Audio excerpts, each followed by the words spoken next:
Parlons bien. Bonjour à tous, donc dans cette vidéo, j'ai décidé de vous parler des P.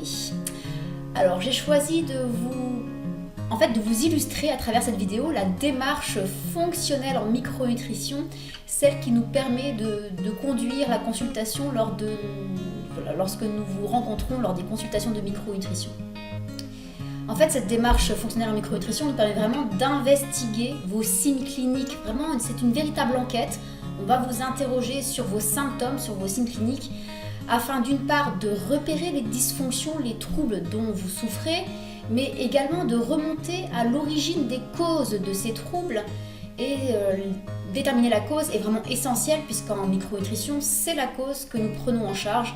Ainsi, en prenant non pas en charge les symptômes mais les causes, on va à la fois améliorer les symptômes, mais aussi avoir de nombreux autres effets secondaires bénéfiques collatéraux que parfois vous ne suspectez même pas. Non, c'est bon, non, n'arrête pas la vidéo, c'est bon, on va parler des P. Tu t'es pas trompé, c'est la bonne vidéo. Donc en effet, dans cette vidéo, je vais vous présenter l'enquête du P. En effet, cette investigation clinique, cette enquête est très très riche en informations. Si nous prenons la peine d'écouter vos signes cliniques, nous arriverons à comprendre de nombreuses perturbations que vous pouvez rencontrer dans votre vie de tous les jours.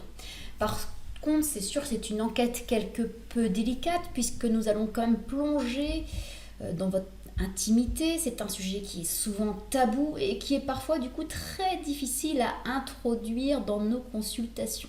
Il faut créer un espèce d'environnement bienveillant, d'endroit de confession où vous n'aurez plus de tabou et vous nous parlerez librement de vos P. Puisque oui, ce n'est pas une curiosité mal placée lorsque votre praticien en micronutrition vous interroge sur l'expulsion de vos gaz, mais en effet, cette investigation peut être très riche en informations et peut nous indiquer de nombreuses dysfonctions et les causes de ces dysfonctions. Donc, étape contournable dans nos consultations en micronutrition. Mais alors, que peuvent nous apprendre les P? Pourquoi est-ce que nous insistons tant que ça sur ce sujet en consultation de micronutrition? Alors, tout d'abord, comment se déroule l'enquête du P? Eh bien, en 2 étapes. Nous allons d'abord nous interroger sur la genèse du P, qu'est-ce qui entraîne la production du P de notre patient. Et donc là, nous allons vous interroger sur les ballonnements. Et par la suite, nous allons nous intéresser plus particulièrement à l'expulsion du P. Et là, nous vous interrogerons du coup sur ce que les gens civilisés appellent les gaz.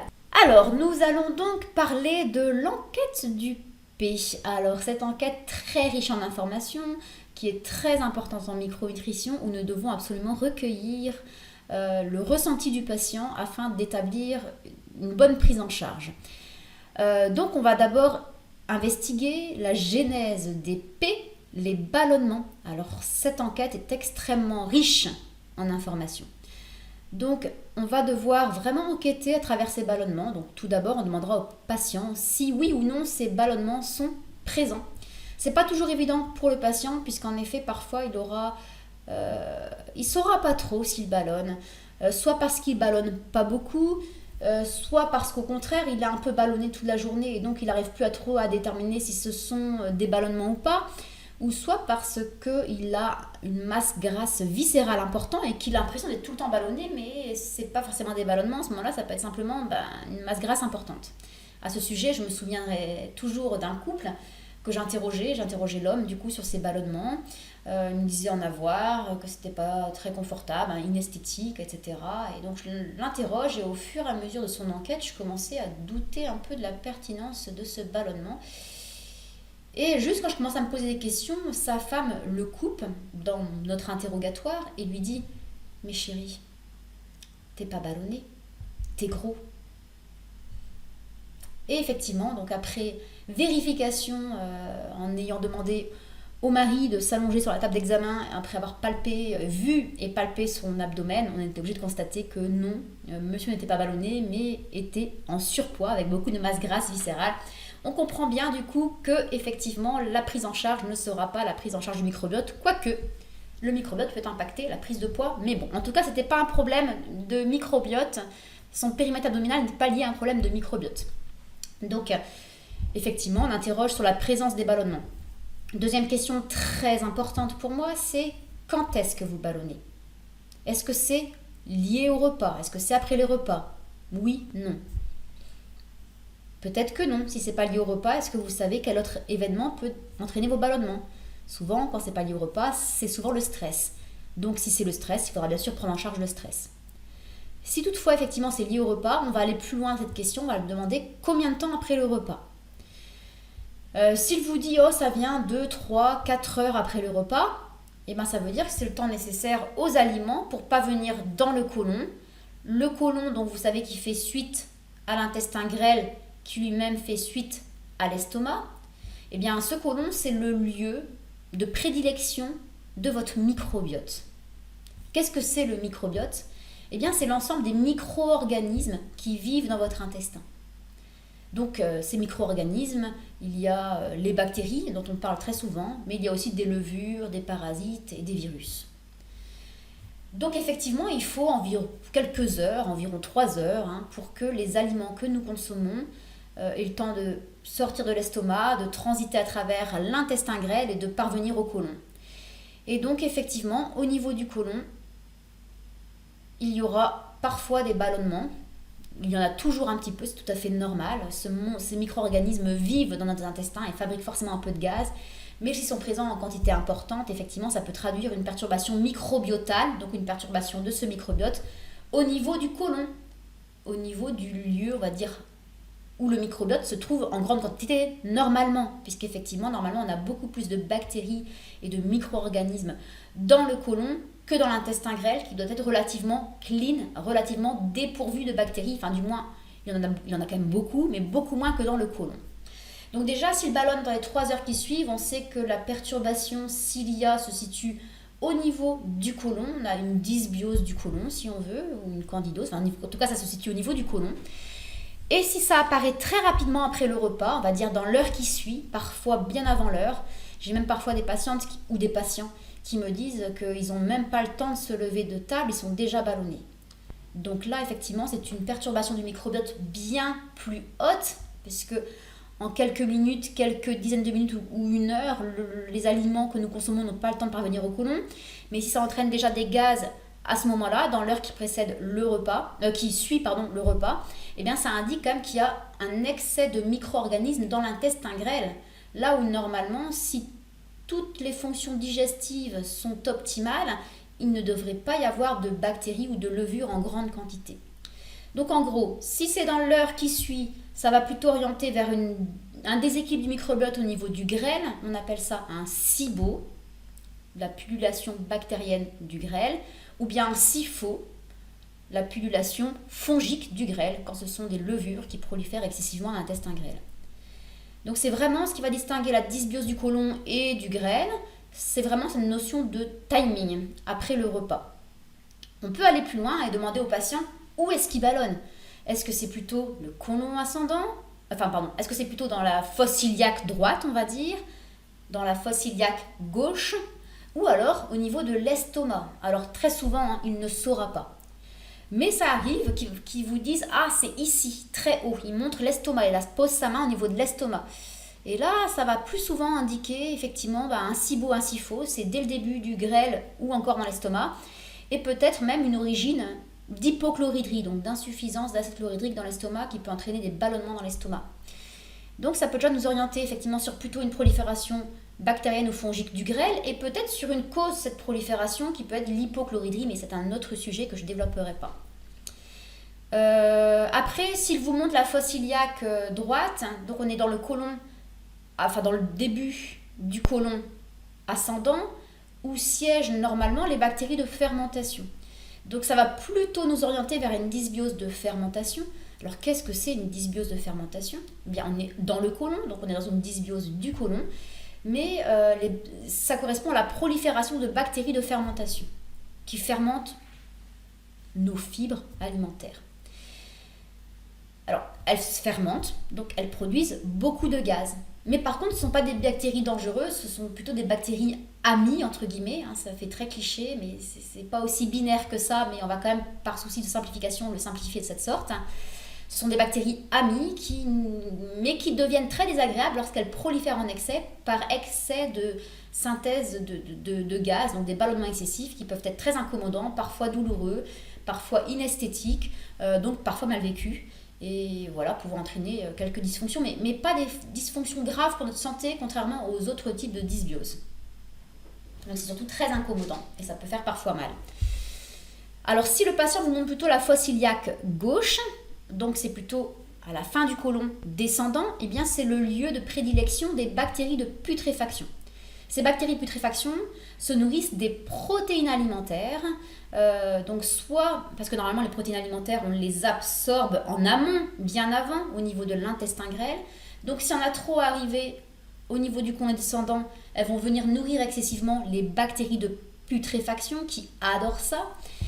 Et ces bactéries de putréfaction fabriquent beaucoup moins de gaz que celles de fermentation. Donc elles vont proliférer, ces bactéries, soit quand je mange trop de protéines, notamment les protéines animales qui sont plus indigestes, soit quand je consomme donc des protéines animales en excès et donc je n'ai pas les capacités digestives pour les absorber dans le grêle, ou soit parce que j'ai un problème digestif et je suis incapable de digérer correctement mes protéines. Donc on peut s'interroger alors sur les causes de cette mauvaise digestion des protéines. Donc bien sûr, si on mange trop de protéines ou si on ne les digère pas, on n'aura pas les mêmes recommandations nutritionnelles. Pour l'un, on diminuera les protéines, pour l'autre, on optimisera sa digestion. Peut-être que des fois, on fera les deux. Mais donc voilà, je ne vais pas détailler cette partie causale et prise en charge, mais en tout cas, si la douleur, le ballonnement est plutôt localisé dans la fosse iliaque basse, on pourrait alors, basse gauche, on pourra plutôt s'interroger sur une dysbiose de putréfaction. Donc ça va nous donner un faisceau de preuves, un faisceau de suspicions, mais ce n'est pas encore suffisant, il faut poursuivre l'enquête pour vérifier nos hypothèses jusqu'alors émises. Donc on va plus loin, on va demander si les ballonnements sont présents en grande quantité. En grande quantité, généralement, on va plutôt avoir affaire à des espèces qui fermentent beaucoup, donc soit plutôt des bactéries de fermentation, donc une dysbiose de fermentation, ou soit une prolifération fongique, parce que vous savez, les levures fermentent beaucoup également. C'est une brasserie, ça fermente. Donc effectivement, si ça ballonne beaucoup, on va plutôt exclure la dysbiose de putréfaction, bien qu'elle peut être présente en même temps qu'une dysbiose de fermentation ou une candidose par exemple, ou un SIBO. Mais en tout cas, ce n'est pas une dysbiose de putréfaction seule, si ça ballonne beaucoup. Si ça ballonne beaucoup, ça peut être aussi un SIBO, un SIFO. Si ça ballonne pas beaucoup, c'est donc plutôt dysbiose de putréfaction, ou alors les autres perturbations du microbiote, mais en faible quantité. Voilà. Alors, on poursuit l'enquête et on va demander alors une question très très intéressante, très riche en informations. Qu'est-ce qui vous fait ballonner? Avec quoi? Donc on a bien dit, si c'est le stress, c'est la prise en charge du stress. C'est vrai que le stress perturbe absolument toute la digestion, donc on peut ballonner avec un peu tout et n'importe quoi. Bref, c'est un peu hors sujet. Donc avec quel aliment ballonnez-vous autrement? Et si les personnes vous disent, assez classique, c'est dès que je mange des oignons, des poireaux, des topinambours, du salsifis, des pois chiches, ce sont des aliments très riches en fibres. Et les fibres nourrissent quel genre de micro-organismes dans l'intestin? Les bactéries de fermentation. Ces bactéries se nourrissent de nos fibres alimentaires, qui sont d'excellents prébiotiques, très bonnes pour la santé. Par contre, effectivement, quand ils sont consommés en excès ou sur un microbiote dysbiotique, justement avec une dysbiose de fermentation, ça entraînera un excès de fermentation, un excès de production de gaz qui peut être très, très incommodant pour les personnes souffrant de ce type de dysbiose. Donc effectivement, quand c'est les fibres, c'est plutôt dysbiose de fermentation. Si votre patient vous dit c'est plutôt quand je mange du pain. D'ailleurs, j'ai l'impression que je suis intolérant au gluten. Ok, alors est-ce que quand vous mangez du sucre également ou du riz blanc ou des aliments sucrés, vous ballonnez aussi? Ah oui, bon, alors c'est pas forcément le gluten, même si effectivement le gluten est rarement intéressant, on est d'accord, mais en tout cas, voilà, essayons d'investiguer un peu au-delà de cette suspicion. Et s'il ballonne avec tout ce qui contient effectivement des glucides, là vous voyez, ce sont des aliments riches, ce sont des féculents, des aliments riches en glucides, ou rapides ou lents, des aliments à charge glycémique rapide ou lents, mais surtout il est rapide, puisqu'effectivement le riz blanc, les pâtes blanches, le pain blanc, ce sont des sucres très rapides, du coup on va plutôt suspecter une candidose. En effet, là, ce sont des aliments dont les levures raffolent, se nourrissent vraiment de tous ces aliments à charge glycémique élevée, ces sucres rapides qui n'ont parfois pas du tout un goût sucré, donc ils sont parfois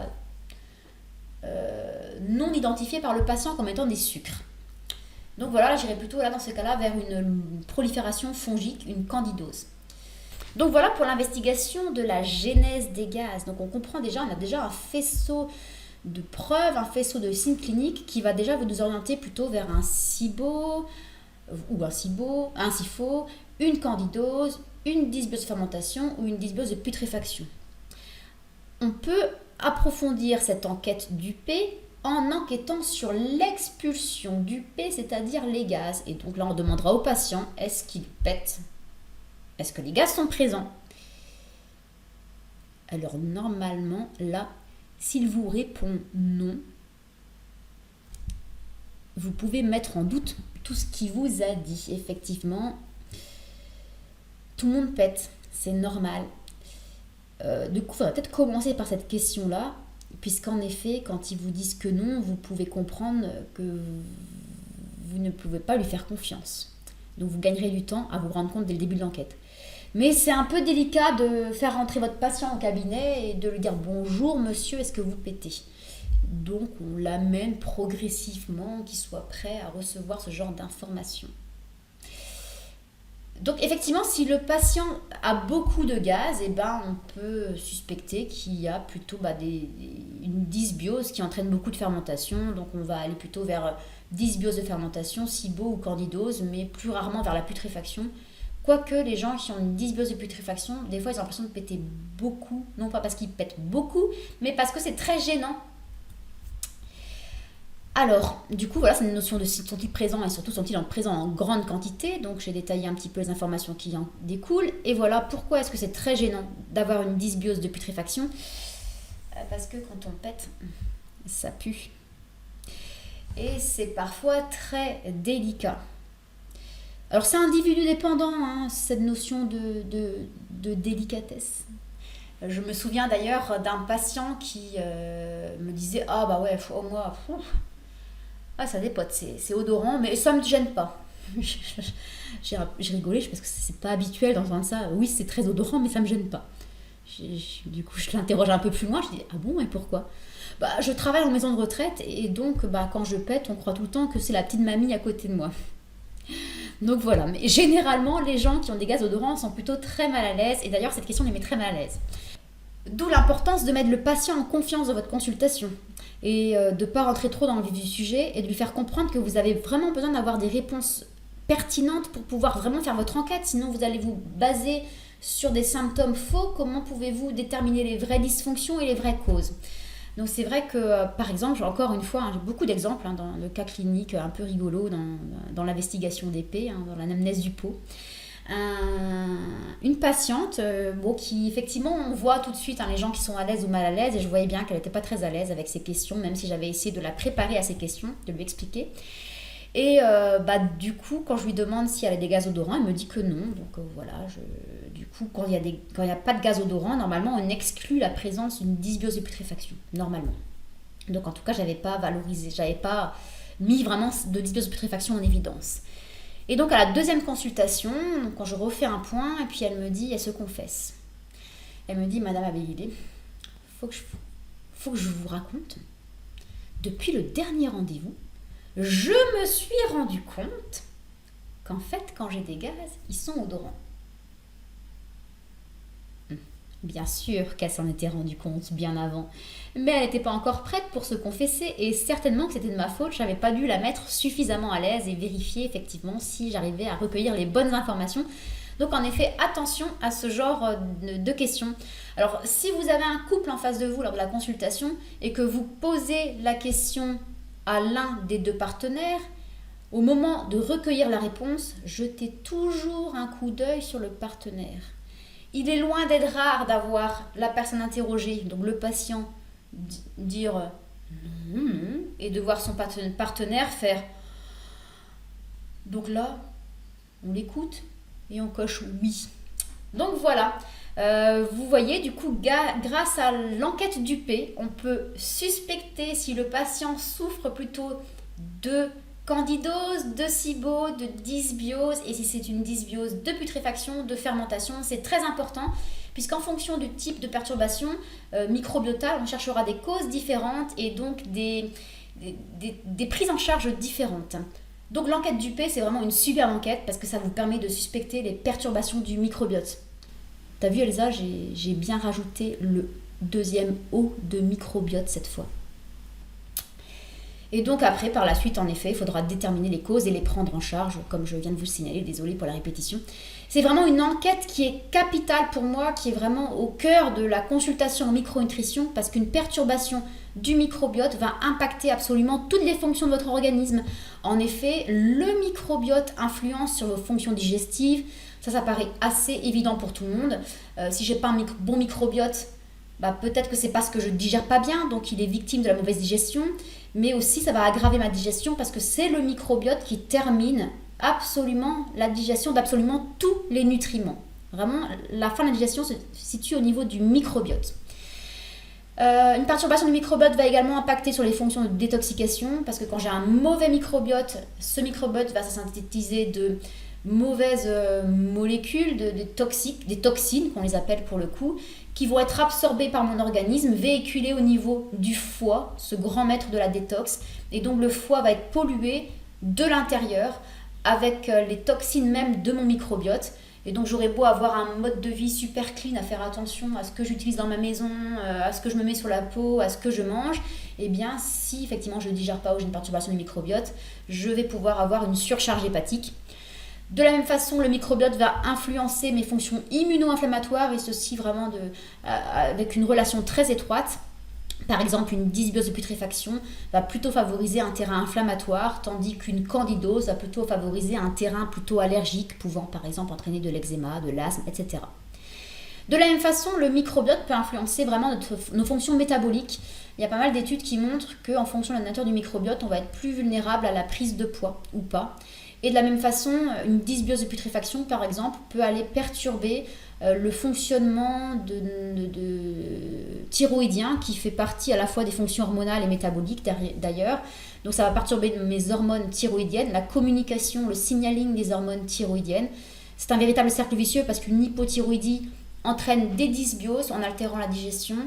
Et cette dysbiose entraîne une hypothyroïdie en perturbant le signaling cellulaire de ces hormones thyroïdiennes. Ça perturbe également mes autres fonctions hormonales. Par exemple, une dysbiose de putréfaction peut aussi entraîner une augmentation de la recapture de mes œstrogènes qui sont sur la voie de l'élimination. Donc au lieu de finir de les éliminer, je les réabsorbe et donc j'augmente mon pool d'œstrogènes et je me mets en hyperœstrogénie, ce qui peut entraîner un syndrome prémenstruel, ce qui peut entraîner une augmentation des risques de cancer hormonodépendant par exemple. Ça perturbe également énormément mes fonctions neuropsychiques. Et oui, vous avez tous entendu parler de l'axe intestin-cerveau, cette relation étroite entre mon ventre et ma tête qui fait que, oui, certes, une perturbation neuropsychique peut impacter ma digestion, mais dans l'autre sens, c'est encore plus évident, une perturbation des fonctions microbiotales, digestives. Quand je ne suis pas bien dans mon ventre, je ne finirai par ne pas être bien dans ma tête, et ceci pour de multiples raisons. D'où l'expression « dis-moi comment tu pètes, je te dirai qui tu es ». Non, c'est pas ça l'expression, hein? Hippocrate, non? Ok, bon. Eh bien, abonnez-vous à notre chaîne, likez la vidéo et partagez. Merci beaucoup pour votre écoute. À très bientôt.